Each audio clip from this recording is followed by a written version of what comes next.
Sadashivasamarambham Shankaracharyamadhyamam Asmadacharyaparyantam Vande Guru Paramparam.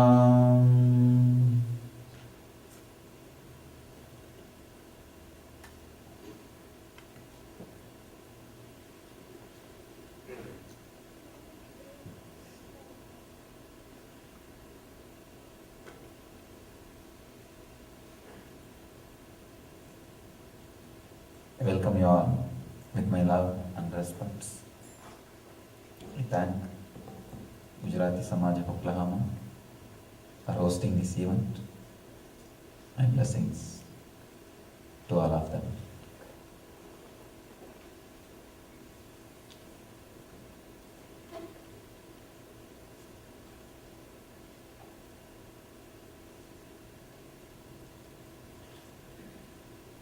Let's enter into today's sutra. Let's understand and internalize the few ideas we need to understand today.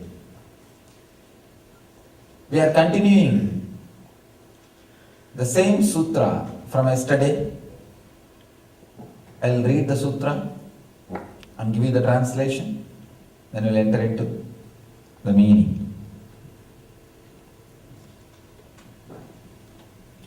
Vitarka, Vichara, Ananda, Ashmita, Rupanugamat, Sampranyataha.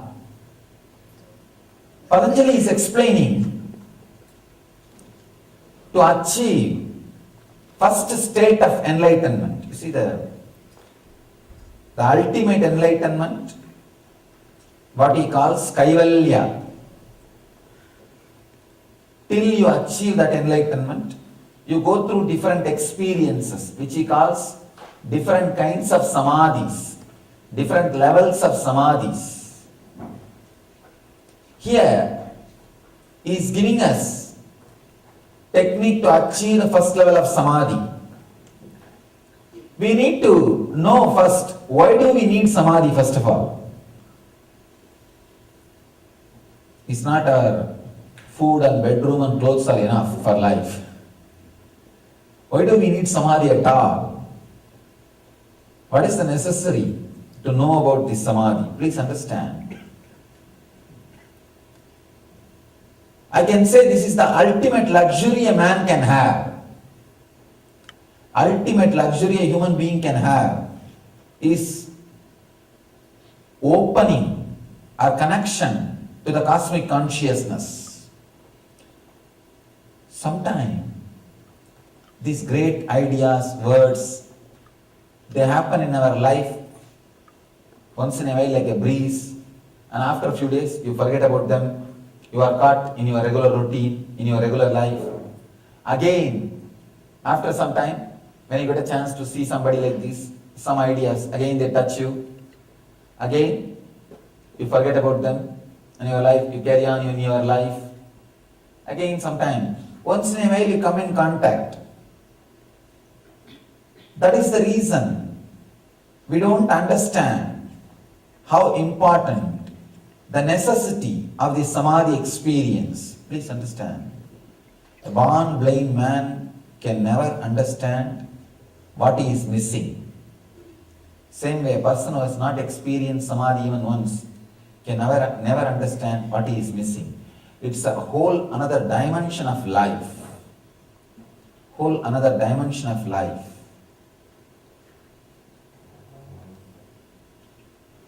The other day, one of my disciples was driving me from Phoenix to Los Angeles. Suddenly I turned towards him and I said, I wish you have a body like mine. And he started laughing. What did you mean, Swamiji? Nothing. I put little snacks in the mouth. They were eating little snacks and they gave me little. The moment I put the little snacks in the mouth, immediately body was in samadhi. Means it was an ecstasy. Nothing more is needed to please you. Just these few qualities. Understand about these few qualities, then you will understand The power of Samadhi, utility value of Samadhi. See, today, I want you to understand the utility value of Samadhi. Only then the meaning of what I am talking will be understood. Only then you will understand why you should sit and listen for hours together about Samadhi. It has direct utility value in your life. Just little snacks, nothing else. Just that. Body was already in Samadhi, means overflowing, ecstasy, joy. Just feels nothing is needed. See, when that feeling nothing more is needed is there, you feel like blessing the whole universe. Life is too good. Just understand, having that feeling, life is too good. It's just, that is there. Whenever you have the feeling, life is too good, you are living. I can say, having that feeling, life is too good, 24/7, 365. Sorry, 366 is what I call Ananda, or living in Samadhi. Just continuously feeling, life is good, life is good, life is good. If that idea, that feeling, life is good is not there, whatever you have, what is worth? It's nothing. It's not worthy of anything. It is not worthy of anything. And if that feeling life is good is there, you just know life is good. Life is good. Living in Samadhi, it has great utility value. Apart from that, you see, when you have that feeling, life is good, suddenly you see there is no hangover on people. There is no hangover. You are just, see, I am traveling all over the world continuously. Before coming to USA, one of my brahmachari, my kid, he used to take care of me. When I was in India, he will travel with me and he will give me food or whatever I need, he will assist me. When I was leaving, he started weeping, started crying, because 2.5 months he was living with me continuously. From January I was walking. If you have seen the website, you would have seen 1,000 kilometers, more than 1,000 kilometers I walked, did Padayatra. It was a big Padayatra. Few days I did not walk, but many days I walked with them. He was practically in my breathing space for 2 months. Because it was a wonderful experience. We were walking in the villages and sleeping in the huts, eating with the villagers and sleeping under the tree. It was a wonderful experience. He started crying. And he asked me, Swamiji, will you forget me? And I just, suddenly I thought, what to answer? I looked into him. If I tell the truth, he may be hurt. And I cannot tell a lie also. I have to prepare him. Because he is going to be around me for quite a long time. He has to understand the truth. So I turned to him and asked, you want actual answer or you want just some consolation? He said, no, tell me actual answer, Swamiji. I told him, I don't even remember you. Forget about forgetting. There is no remembrance, first of all. Only then we can forget. And he was shocked. When I look inside my inner space, that is the truth. I remembered the whole thing just because now I have to tell you. That's all. There is no hangover about objects or people. Understand how great freedom it is. How great freedom it is. You need to understand the utility value of Samadhi. Only then we will even start looking towards the direction. We will start looking towards the direction. We will start putting little energy in that direction. There is no hangover on people. What great freedom it is. Each one of you, look inside. How much of your hangover you have with people with whom you are working in the office, or the people with whom you are living, or the people who you meet here, there. The hangover, that is the worst punishment. That is the worst punishment. Constantly you have hangover on somebody. The big problem is when you are physically with them present, you don't know completely how to be open. That is why you always have that hangover. I have seen many times people, when they are around me, they are very sad that tomorrow I am going to leave. They say, Swamiji, in 2 days you will be leaving. We have to be all alone by ourselves. When I am around them, they have this feeling. And after I leave, naturally they will have hangover. See, when you are in the physical presence also, you are not complete. And you are waiting that you will be depressed. So naturally when I am not there, you will be depressed. What else to do? When they are physically present, not only with me, I am saying about everybody, even in an ordinary relationship, when you are physically with somebody, you don't have the courage or guts to open. Afraid, fear of rejection. Fear of rejection is one of the worst things. You are afraid, you may be rejected. And once you are rejected, you can't respect you. That's a big problem. See, it is not only the fear that other person will reject you. If you are rejected, that so much of disrespect will start creating. You will start creating so much of disrespect about you inside you. That's a big problem. You can't handle that disrespect, that fear of rejection. So naturally, you don't know how to be open, how to be alive, how to be connecting. When you are not open in the physical presence, naturally in the absence, you will have that hangover. In the presence also, you are not fully present. In the absence also, you are not completely absent. That's a big problem. And you go on hanging over, hanging over, hanging over. Too many people are hanging in your inner space. That is why the person with whom you are living, you are not complete with that person. So it's like a vicious circle. Samadhi liberates you from all hangovers. There is no hangover. There is no remembrance of the people. There is no feeling, I want them again, want to see them again, or want them again around me. Nothing. It's like you are like a breeze, untouched, unpolluted, just flowing, flowing, flowing. So many wonderful things starts expressing by itself in Samadhi. Actually, Patanjali explains in the next sutras, coming sutras, a person who has developed this mind based on this science, what all the extraordinary powers he expresses.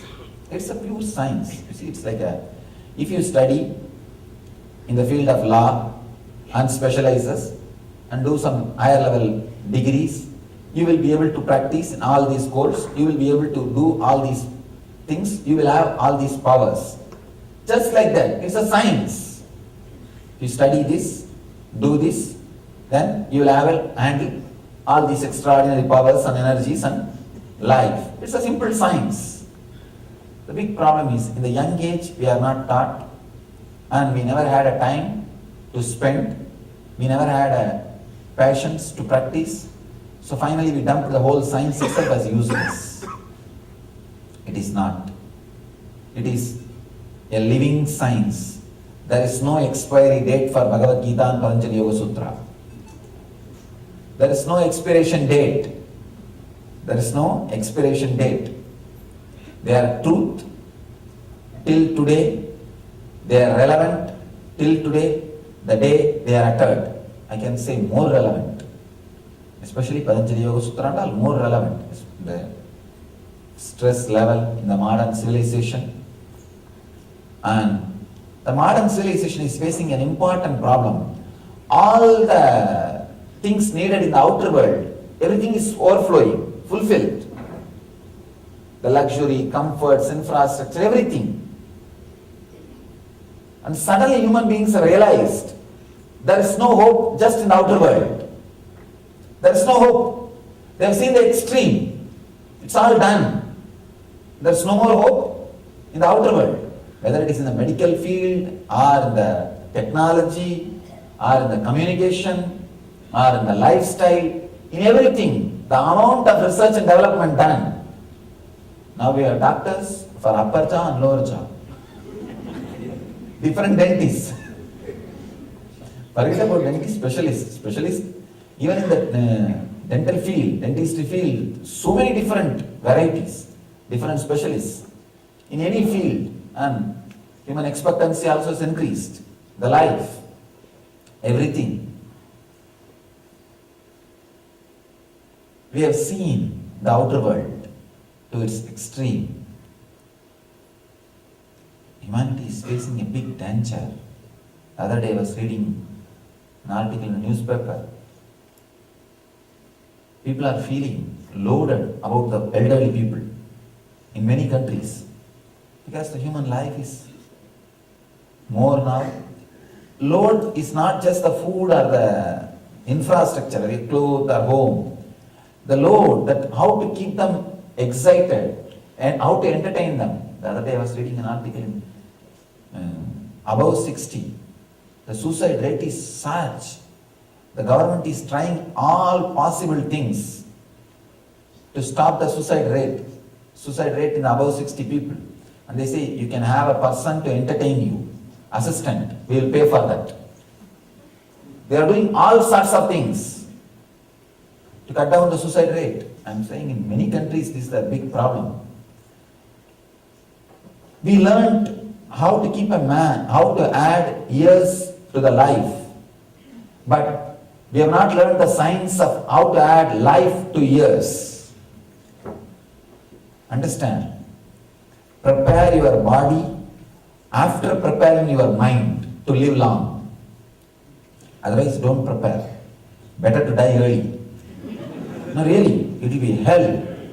If you have just prepared your body is ready, and your mind is not ready. You don't have a right mental setup to live. What will you do after 60? It's a hell. It's a hell.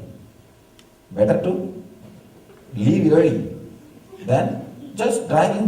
Even if you want, you can't die. It's a big problem.